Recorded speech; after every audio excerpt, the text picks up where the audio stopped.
Hello friends, मेरा नाम सुधीर कुमार कटियार है और आज मैं आपके लिए लेके आया हूँ virtual lab of Francis turbine. Right, तो सबसे पहले हम जानेंगे कि आज कैसे हम किसी एक्सपेरिमेंट को इंटरनेट पे जाके उसकी रीडिंग्स को डिटरमाइन कर सकते हैं और उसमें जाने के लिए हम अपने एक्सपेरिमेंट को इंटरनेट पर उसको रन कराएंगे, उसकी रीडिंग को डिटरमाइन कराएंगे और जो वैल्यूज़ होंगी उनको निकाल पाएंगे। ऑलराइट, तो अभी तक अगर आपने मेरे YouTube चैनल को सब्सक्राइब नहीं किया तो उसको सब्सक्राइब कर लीजिएगा, सो दैट जो भी मैं आगे आपको वीडियोस भेजूं वो नोटिफिकेशन की फॉर्म में आप तक पहुंच सके। राइट, तो यहाँ पर सबसे पहले हम देखेंगे कि फ्रांसिस टरबाइन में कौन कौन से कंपोनेंट होते हैं।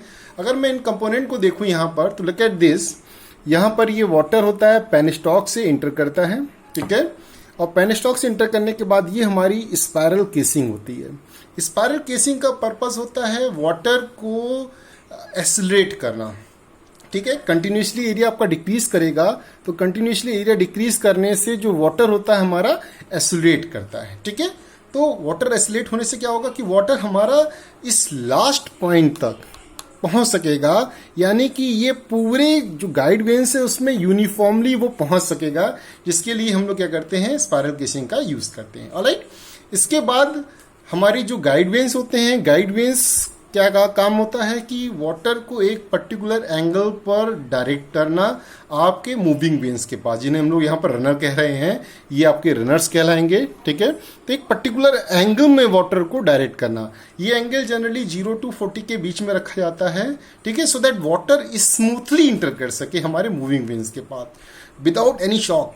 अगर शॉक जनरेट होंगे तो उसमें लॉसेस क्रिएट होंगे, ठीक है। तो वाटर स्मूथली इंटर कर सके as well as to control the discharge. तो यहाँ पर डिस्चार्ज कैसे कंट्रोल हो सकता है, ये आपके एडजस्टेबल वेन्स होते हैं, जिनके थ्रू हम क्या कर सकते हैं, इनके ये जो आपको एरिया दिख रहा है जहां से वाटर फ्लो करना है उसको हम थोड़ा सा वेरी करा सकते हैं।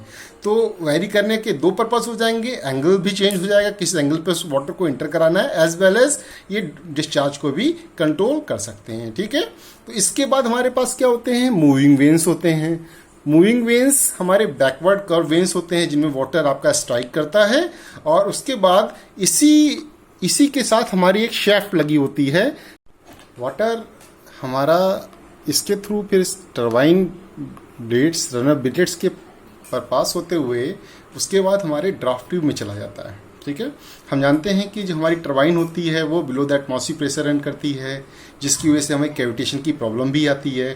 तो एग्जिट पर एक ड्राफ्ट ट्यूब का यूज़ किया जाता है जो कि कैविटेशन की प्रॉब्लम को प्रिवेंट कर देता है। ऑलराइट, तो इसलिए हम लोग एक ड्राफ्ट ट्यूब का यूज़ करते हैं एग्जिट पर, और वाटर हमारा यहाँ से आपका बाहर निकल जाता है, ठीक है। तो अब आपने जाना कि यहाँ पर हम कैसे हमारी टरबाइन में क्या क्या कंपोनेंट्स होते हैं। इसके बाद हमें क्या करेंगे, एक इसका वीडियो देखेंगे कि कैसे हमारी टरबाइन एक्चुअली रन करती है। Turbines are the most preferred hydraulic turbines. It contributes about 60% of the global hydropower capacity, mainly because it can work efficiently under a wide range of operating conditions. Most important part of Francis turbine is its runner. It is fitted with a collection of complex-shaped blades. In runner, water is entered radially and leaves axially. During the course of flow, water glides over runner blades. Francis turbine blades are specially shaped. You can note that blades are having thin airfoil cross-section. So when water flows over it, a low pressure will be produced on one side and high pressure on the other side. This will result in a lift force. You can also note one more peculiar thing about the blade. It is having a bucket kind of shape towards the outlet. So water will hit and produce an impulse force before leaving the runner. Both impulse force and lift force will make the runner rotate. So Francis turbine is not a pure reaction turbine. A portion of force comes from impulse action also. Thus, as water flows over runner blades, both its kinetic and pressure energy will come down. Since flow is entering radially and leaves axially, they are also called mixed flow turbine. Runner is connected to generator via a shaft for electricity production. This arrangement is fitted inside a spiral casing. Flow is entered via an inlet nozzle.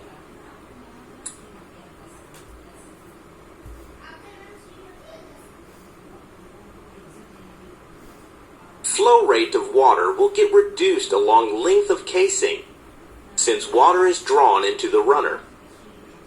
But decreasing area of spiral casing will make sure that flow is entered to runner region almost at uniform velocity. Stay vanes and guide vanes are fitted at entrance of runner. The basic purpose of them is to convert one part of pressure energy to kinetic energy. Flow which is coming from the casing meets stay vanes, they are fixed. Stay vanes steers the flow towards the runner section. Thus it reduces swirl of inlet flow. Demand for power may vary over time. The guide vane mechanism is used to control water flow rate and make sure that power production is synchronized with power demand. Apart from controlling flow rate, guide vanes also control flow angle to inlet portion of runner blade. Thus, guide vanes make sure that inlet flow angle is at optimum angle of attack for maximum power extraction from fluid. Low pressure at exit side of turbine may cause serious problems of cavitation. So a carefully designed draft tube is fitted at exit side to discharge the fluid out. Draft tube will transform velocity head to static head due to its increasing area and will reduce effect of cavitation. Hope you had a nice session on working a Francis turbine. सो आपने देखा यहाँ पर कि जो हमारी turbine है that is mix, इसमें water में जो वाटर इंटर करता है इस केस में ये रेडिली वाटर आता है और एक्चुअली वाटर निकलता है, इसलिए फ्रांसिस टरबाइन को हम लोग मिक्स फ्लो टरबाइन भी कहते हैं। ठीक है, तो इसके बाद हम लोग देखेंगे कि जो हमें आईआईटी की साइट है वहाँ जाना है जहाँ पर जाके हम लोग वर्चुअल लैब को ऑपरेट कर सकते हैं। तो हमने यहाँ पर आईआईटी की साइट लिखी हुई है, आप लोग इसको टाइप कर सकते हैं और टाइप करने के बाद हमारे पास ये इस लिंक पे जाके आप लोग इस चीज़ को ओपन कर सकते हैं। तो हमने डायरेक्टली यहाँ पर लिंक को ओपन किया हुआ है। लुक एट दिस, यहाँ पर सिमुलेशन का ऑप्शन दिया रहेगा। उस केस में आपको सिमुलेशन में जाना है और सिमुलेशन में जाते ही हमारे पास ये दो ऑप्शन खुल के आ जाएंगे। ऑलराइट, तो यहाँ पर जो हमारे पास जो फ्रांसिस टरबाइन है हम लोग दो कंडीशन में ऑपरेट कर सकते हैं, that is one for the constant head and second for the constant speed. Alright, तो जैसे कि आप लोगों ने कैरेक्टरिस्टिक्स कर्व पढ़े हुए हैं इसके, उसमें आप लोग जानते हैं कि कांस्टेंट हेड और कांस्टेंट स्पीड में टरबाइन रन करने का मतलब क्या है। ठीक है, तो जैसे कि हम जानते हैं कि कांस्टेंट हेड जो होता है उस केस में हम क्या करते हैं कि जो डिस्चार्ज है हेड को कांस्टेंट रखते हैं। ठीक है, हेड कांस्टेंट रखना है उस केस में। एंड हम लोग क्या क्या वेरी करा सकते हैं, गेट ओपनिंग वेरी करा सकते हैं। ठीक है, कितना अमाउंट ऑफ गेट हमें खोलना है, इट मे बी 1/4, 1/2, 3/4 एंड 1/0, यानी फुल गेट ओपनिंग। ऑलराइट, इसके बाद हम लोग क्या कर सकते हैं, डिस्चार्ज को वेरी करा सकते हैं। इसके बाद हम लोग और क्या कर सकते हैं, वेरी पावर को वेरी कर सकते हैं और हम लोग इफिशिएंसी को भी देख सकते हैं कि ये वेरी हो रही है उसके साथ। ऑलराइट, तो इसमें कांस्टेंट हेड पर हमें चीज़ें ऑपरेट करनी है। इसी तरह हमारे पास कांस्टेंट स्पीड का भी हमें फंक्शन, दूसरा हमारे पास है कांस्टेंट स्पीड कर्व। तो जैसे कि हम जानते हैं कांस्टेंट स्पीड का मतलब क्या हो गया, हम लोग इसमें स्पीड और हेड को कांस्टेंट रखेंगे। ठीक है, और जो हम देखेंगे यहाँ पर कि डिस्चार्ज के साथ साथ हमारे पास पावर और इफिशिएंसी में क्या फ़र्क आता है, इसको हम लोग कैरेक्टरिस्टिक्स कर्व में ऑलरेडी देख चुके हैं। तो सबसे पहले हम लोग देखेंगे कि जो कांस्टेंट हेड जो हमारे पास टरबाइन जो है फ्रांसिस टरबाइन, उसको हम लोग कैसे ऑपरेट करते हैं। ठीक है, तो इसके लिए हम कांस्टेंट हेड टरबाइन में जाएंगे और इस लिंक को ओपन करेंगे। ऑलराइट, तो जैसे हम इस लिंक को ओपन करते हैं तो we have diagram. Alright, look at this.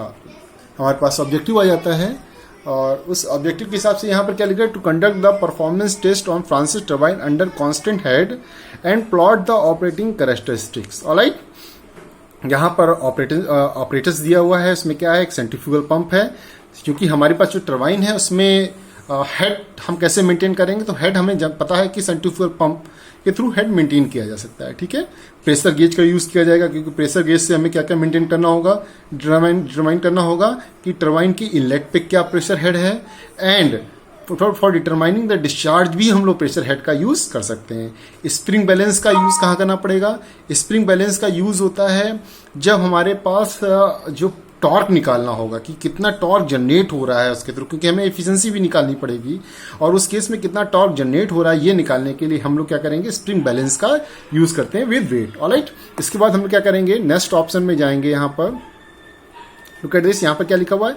Start the pump by pressing the start button and select the head. Alright, तो हमने क्या किया, यहाँ पर स्टार्ट बटन को दबाया और यहाँ पर बाय डिफॉल्ट हमारे पास लिख के आ गया 10 meter. It can be very. Alright, ये हेड यहाँ पर यहाँ पर हमने क्या किया हुआ है, जो हेड की वैल्यू को कुछ भी हम रख सकते हैं, यहाँ पर ये रेंज दी गई हुई है। ठीक है, तो इसमें कोई भी हम सेलेक्ट कर दें, हमने जो 10 हमारे पास वैल्यू है हम इसी को सिलेक्ट कर देते हैं, और इसके बाद हमने क्या किया, एक हेड को यहाँ पर फिक्स कर दिया और इस हेड पे हम इसको ऑपरेट कर रहे हैं। ठीक है, और इसके बाद हमारे पास क्या हुआ, that selected head value is constant through out the experiment. क्या ये एक्सपेरिमेंट में कांस्टेंट रहेंगी, यस ट्रू, तो यहाँ पर ट्रू कर देंगे हम लोग और इसको ओके दबा देंगे। ऑलराइट, तो इसके बाद हमारे पास आगे बढ़ना, हमको आगे मूव करना है। हमको क्या मेजर करना है कि open the inlet valve to keep the pressure constant. हम क्या करेंगे, इनलेट वॉल्व को यहाँ से ओपन कर देंगे। हम इनलेट वॉल्व जैसे ही ओपन करेंगे तो क्या होगा, वाटर, यहाँ सेंट्रीफ्यूगल पंप लगा हुआ है और ये मोटर के थ्रू ऑपरेट हो रहा है। सेंट्रीफ्यूगल पंप से वाटर हेड मेंटेन करना शुरू हो गया और वाटर इसके थ्रू यहाँ से होता हुआ हमारे पास टरबाइन के अंदर चला जाएगा। ऑलराइट, तो हमने क्या किया, यहाँ पर ओपन कर दिया। ओपन करने का मतलब है क्या है कि अब कुछ ना कुछ प्रेशर की वैल्यू यहाँ पर आएगी। तो चूंकि हेड हमारे पास 10 मीटर है और यहाँ पर हम आगे बढ़ते हैं तो हमारे पास कुछ डेटाज है यहाँ पर। ऑलराइट, जब वाटर यहाँ पर पहुंचा टरबाइन के अंदर तो हमें जो डेटाज हमारे पास है, दैट इज रेडियस और drum brake is 0.15 meter, dead weight of the pan is 1 kg, spring balance reading is 0 kg। Alright, इसका मतलब क्या है यहाँ पर कि हमने इस पैन पर वहां पर स्प्रिंग बैलेंस जो होता है उसमें हम लोग क्या करते हैं, हमें निकालना होता है बेसिकली टॉर्क। टॉर्क क्या होता है, फोर्स इनटू रेडियस। अब फोर्स कैसे निकालेंगे, फोर्स निकालने का मतलब होता है कि जो फोर्स है दैट इज mg। ऑलराइट, तो m दैट इज यहाँ पर जो m is what, that is जो भी यहाँ पर वेट रखा गया है। ठीक है, एंड दैट इज ऑल्सो, अगर हम लोग इस लैब मैनुअल को ध्यान से देखें तो यहाँ पर हमने एक ऑब्जर्वेशन टेबल बनाई हुई है। इस टेबल में ध्यान से देखें तो क्या लिखा हुआ है, ब्रेक वेट इन kg। ठीक है, तो kg में ये वेट हमारे पास है। हमारे पास क्या होता है, एक वेट को रखना होता है हमको और ऊपर हमारा स्प्रिंग बैलेंस लगा हुआ होता है। ठीक है, तो स्प्रिंग बैलेंस में क्या होता है कि जब हमारा जब टरबाइन रोटेट करती है तो उसके ऊपर एक पुली रखी जाती है। पुली के ऊपर हमारे पास एक रोप को उसके ऊपर माउंट किया जाता है एंड उस रोप के दो जो एंड होते हैं उसके दो एंड्स जो एंड को उसको हम लोग स्प्रिंग बैलेंस से एक एंड को स्प्रिंग बैलेंस से अटैच कर देते हैं और दूसरे एंड को हम लोग एक वेट उस पर रख देते हैं। ऑलराइट, तो हमारे पास बेसिकली क्या होता है कि वहां पर जो वेट होता है, एक जो वेट नीचे लग रहा होता है और एक ऊपर स्प्रिंग बैलेंस में, हमें दोनों वेट की रीडिंग को नोट करना होता है।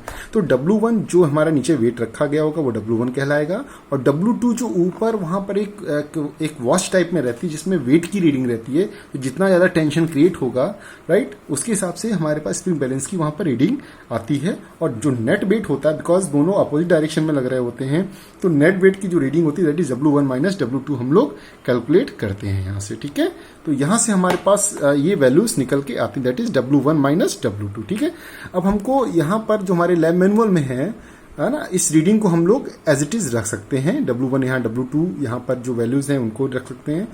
और इसके बाद हम लोग फिर से चलते हैं अपने लैब जो हमारे पास एक्सपेरिमेंट है हम उसमें चलते हैं।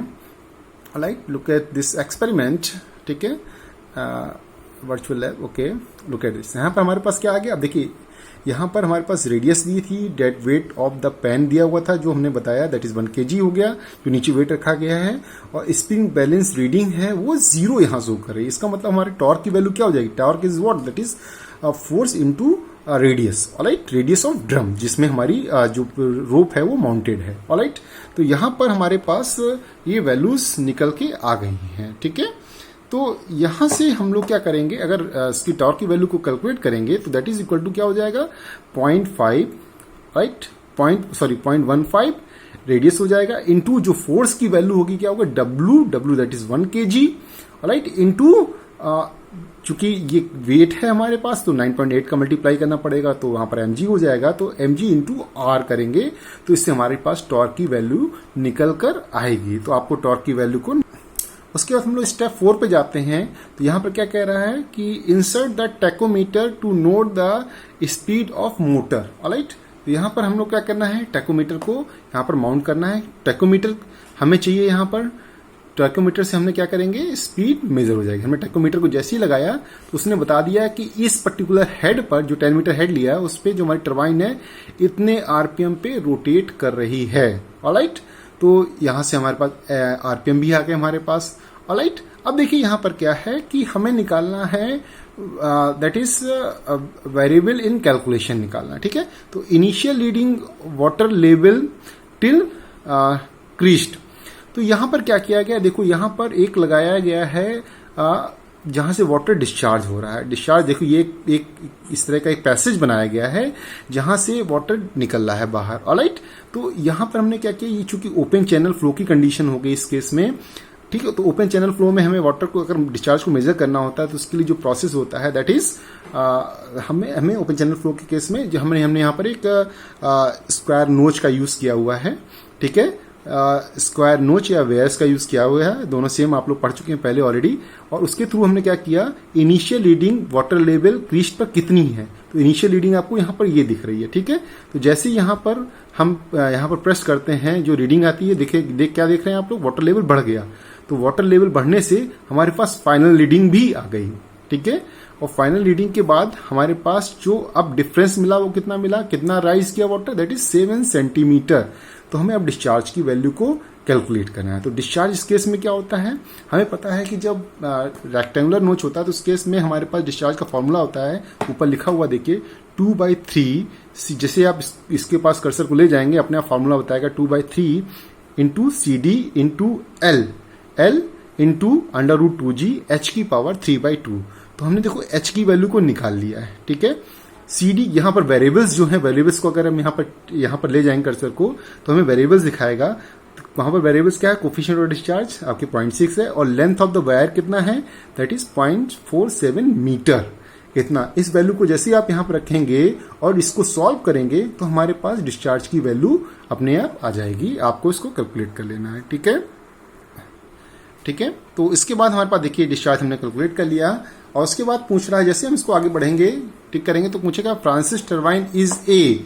उसने ऑप्शन दिया हुआ है किस तरह की है, इंपल्स टरबाइन है, रिएक्शन टरबाइन है। तो आपका ऑप्शन ऑब्वियसली रिएक्शन टरबाइन होगा। इसको हम रिएक्शन टरबाइन में जाके और इसको ओके दबा देंगे, यू आर राइट, ठीक है। हम आगे बढ़ जाते हैं, ठीक है। अब यहाँ पर देखिए ऑब्जर्वेशन हमारे पास क्या आ गया है, स्पीड ऑफ मोटर, टॉर्क आ गया हमारे पास, हेड आ गया, एक्चुअल डिस्चार्ज आ गया, and specific weight of water आ गया, ठीक है। Specific weight is water is what, that is obviously rho G. तो रो जी, रो मतलब वाटर का रो, दैट इज 1000 इंटू 9.8 का मल्टीप्लाई कर देंगे तो ये कितना हो जाएगा, 9810 न्यूटन पर मीटर क्यूब, ऑलराइट। तो अब पूछा गया what should be the input power. हमें पता है इफिशिएंसी क्या होती है, output power upon input power, ठीक है। तो हमें आउटपुट पावर निकालना पड़ेगा एंड इनपुट पावर निकालना पड़ेगा। अब आउटपुट पावर कैसे निकलेगा, जैसे कि हमें फार्मूले में पता है, पहले यहां पर क्या पूछा गया, under Francis turbine constant head addition of weight increases the speed, से ट्रू या फॉल्स। तो यहां पर क्या निर्णय होना चाहिए आपका, दैट इज फॉल्स, राइट। तो यहां पर इसके बाद हम फॉल्स पुट करेंगे। फिर हम यहां पूछा गया what should be the input power. तो हमारे पास हम लोगों ने पहले भी फ्रांसिस टरबाइन पढ़ रखी है, और फ्रांसिस टरबाइन के लिए इनपुट पावर का फॉर्मूला क्या होता है, रो क्यू जी एच, ठीक है। तो rho Q value is what, that is यहाँ पर जो आपको फॉर्मूले में दिख रहा है ऊपर जो वाई की तरह लिखा हुआ, दैट इज स्पेसिफिक वेट, है ना। स्पेसिफिक रोजी हो गया, रोजी की वैल्यू हम लोग ऑलरेडी यहाँ पर कैलकुलेट करके रखी हुई हमने, दैट इज रोजी।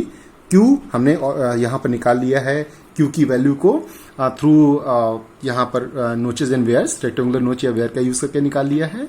एंड एच की वैल्यू क्या होगी, उसमें जो हेड हमारा है दैट इज एच यहाँ पर आ जाएगा। तो ये रो क्यू जी एच हमारा इनपुट पावर हो जाएगा। इसके बाद हम लोग क्या करेंगे, आउटपुट पावर निकालेंगे। लुक एट दिस, यहाँ पर हम आउटपुट पावर निकालेंगे। इसके बाद जो आउटपुट पावर का फॉर्मूला क्या होगा हमारे पास, अगर आउटपुट पावर निकालना पड़े तो ऑब्वियसली वहां पर हमने एक आरपीएम में रीडिंग ली थी हमने यहाँ पर, एंड वहां पर हमने एक जो हमारा स्प्रिंग बैलेंस है उसका भी यूज किया था। तो जो हमारे पास फॉर्मूला निकल के आ रहा है क्या, दैट इज 2 पाई, ऊपर क्या लिखा हुआ 2 पाई NT/60, ये आउटपुट पावर बता देगा। ठीक है, हमें पता है कि जब कोई चीज जैसे कि हमें पता है कि जो डायनोमीटर्स होते हैं, रूबिक डायनोमीटर, उसमें जो हमें फॉर्मूला निकलता है पावर का, आउटपुट पावर का, that is T into omega. ठीक है, तो omega is what, that is 2 pi N/60 into T हो जाएगा। इस वैल्यू को जब हम यहाँ रख देते हैं तो हमारे पास आउटपुट पावर निकल आता है। ऑलराइट, अब हम लोग को इफिशिएंसी निकालनी है। तो इफिशिएंसी ऑब्वियसली क्या होता है, output power upon input power. इन वैल्यूज को हम लोग सीधा रख देंगे तो हमारे पास इफिशिएंसी की वैल्यू निकल आएगी। आपको इफिशिएंसी डिटरमाइन कर लेनी है इफिशिएंसी को। ऑलराइट, इफिशिएंसी की वैल्यू को यहाँ पर डिटरमाइन करेंगे, हम सॉल्व करेंगे तो हमारे पास इफिशिएंसी इसकी निकल आएगी। इसके बाद कुछ और वेरिएबल्स यहाँ पर दिए गए हैं। What should be the unit power. Unit power क्या होता था, हम लोगों ने पहले भी यूनिट पावर, यूनिट स्पीड और यूनिट डिस्चार्ज के फॉर्मूलाज हम लोग को पता है। तो आप लोग उनका वहां पर कर्सर्स को ले जाएंगे तो आपको यूनिट पावर पे जब आएगा, दैट इज हमारे पास यूनिट पावर का वैल्यू क्या होता है, that is power upon √h की पावर 3। यूनिट पावर का मतलब क्या होता है, यूनिट पावर की डेफिनेशन क्या कहती है कि जो हमारी फ्रांसिस टरबाइन है जो रन कर रही है, producing 1 kilowatt of power, unit power under the working of unit head, ये हमारी यूनिट पावर की डेफिनेशन होगी। ऑलराइट, तो इसके हिसाब से जो हमारे पास निकल के वैल्यू आती है उस केस में that is P upon √h की पावर 3। उसी तरह से हमारे पास हम जब इस वैल्यू को रखेंगे तो हमारे पास वैल्यू आ जाएगी उस केस में यूनिट पावर की। इसी तरह से हम अगर यूनिट स्पीड को देखें तो यूनिट स्पीड क्या होती है, when turbine is running under unit head. ठीक है, तो उसमें जो स्पीड निकल के आती है that is called unit speed. Alright, तो that is N upon √h इसकी वैल्यू होती है। ठीक है, तो हम यहाँ से इस वैल्यू को भी निकाल लेंगे। एंड सिमिलरली आपको यूनिट डिस्चार्ज की वैल्यू को निकाल लेना होता है। यूनिट डिस्चार्ज का मतलब क्या हो जाएगा, the discharge of the turbine working under unit head. ठीक है, तो उसकी वैल्यू निकल के आती है Q अपॉन √h। तो उसकी वैल्यू को निकाल के इस तरह हम लोग इस चीज को सॉल्व कर लेंगे। तो इस एक्सपेरिमेंट को आपने देखा कि कैसे हम लोग को वर्चुअल लैब में परफॉर्म करना है। इसी तरह से आप यूनिट जो आपकी यूनिट स्पीड के लिए भी एक्सपेरिमेंट इसी तरह से आप निकाल सकते हैं। ठीक है, जो आपको लैब मैनुअल्स यूज करना है यहाँ पर, है ना, जो कि लैब मैनुअल हम यूज कर रहे हैं। लुक एट दिस,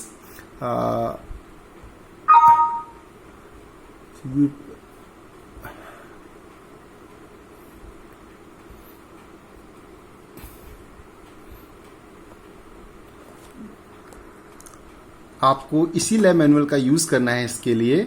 ठीक है, बट यहाँ पर एक चेंज जो आ रहा है वो क्या आ रहा है, डिस्चार्ज के लिए। तो डिस्चार्ज की वैल्यू यहाँ पर हमने जो फॉर्मूला दिया गया है वो पाइप के लिए हो सकता है, और या फिर जब हम ओपन चैनल फ्लो बनाते हैं तो उसके लिए हम नोचेस एंड वेयर के थ्रू भी फॉर्मूला लिख सकते हैं। ठीक है, तो ये पूरा आपका लैब मैनुअल है। अब मैं इसको धीरे धीरे रन करा देता हूँ सो दैट आप इसकी वैल्यूज को देख सकें, इसको रीड कर सकें। इसमें क्या क्या कंपोनेंट्स दिए गए हैं ये आप पढ़ सकें यहाँ पर। ठीक है, और यहाँ पर क्या क्या अरेंजमेंट्स दिए गए हैं ये आप पढ़ सकें। और उसके बाद लास्ट में जो टेक्निकल डाटाज हैं वो यहाँ पर दिए गए हैं। ऑब्जर्वेशन टेबल दी गई हुई है। ठीक है, और इस ऑब्जर्वेशन टेबल के बाद की कैलकुलेशंस दिए गए हैं, और इस कैलकुलेशन के बाद हमें रिजल्ट्स को यहाँ पर निकाल देना। ऑलराइट, बट यहाँ पर एक चीज और देख लेना है कि यहाँ पर 2 पाई NT इंटू 9.8 यहाँ पर किया गया है, एंड इसमें टॉर्क निकालने में भी हमने 9.8 का मल्टीप्लाई कर दिया है, सो दैट दो जगह 9.8 का मल्टीप्लाई नहीं होगा। Right, I think this is correction required in this manual. So इस जगह आपको 9.8 को रिड्यूस कर देना है। Alright, thank you very much इस वीडियो को देखने के लिए। अगर आपने चैनल सब्सक्राइब नहीं किया है तो सब्सक्राइब कर लीजिएगा, सो दैट जो नेक्स्ट वीडियो है मैं आपको उस तक पहुंचा सकूं। Thank you very much.